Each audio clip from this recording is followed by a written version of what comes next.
Hi అండి, blouse slew కి lining అనేది కుడదాము. ఇది లైనింగ్ కుట్టడానికి ముందు చూడండి వర్క్ వచ్చేసింది. కట్ వర్క్ డిజైన్ అనేది ఇలా వచ్చింది కదా, కట్ వర్క్ తో. ఇప్పుడు దీన్ని తిప్పి వేయడానికి అయ్యలేదు, చేతి పని చేయడానికి అయ్యలేదు. అందువలన లైనింగ్ ని ఫోల్డ్ చేసుకోవాలి.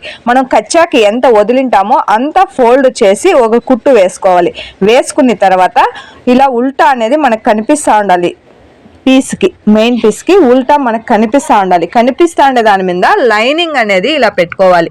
పెట్టుకొని లాక్ కన్నా ఒక కుట్టు అనేది వేసుకుంటా రావాలి. చూడండి, ఇలా వేసుకుంటా వచ్చేసి మనం అరచేయి ఉంటుంది కదా, స్లీవ్ పైన సెంటర్లో ఇలా పెట్టి రౌండ్గా కుట్టు వేస్తే లూజు ముడతలు ఏమి లేకన్నా పర్ఫెక్ట్ ఫినిషింగ్ వస్తుంది. మనకి ఈజీగా లైనింగ్ కూడా అతికిచ్చేయచ్చు.